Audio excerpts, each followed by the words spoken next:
Deus está restaurando seu sorriso novamente.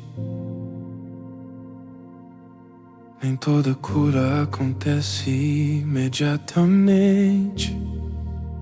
Às vezes, Deus cura corações em silêncio, pouco a pouco, momento após momento,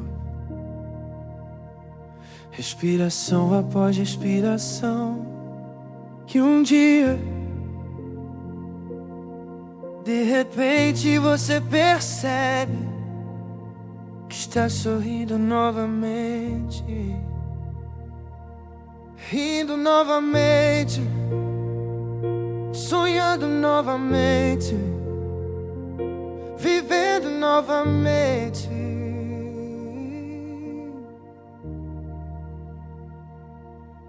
A dor que antes controlava seus pensamentos vai perdendo força lentamente, porque a presença de Deus traz vida novamente para almas cansadas, e a alegria volta para lugares onde antes existia tristeza. Não desista de si mesmo.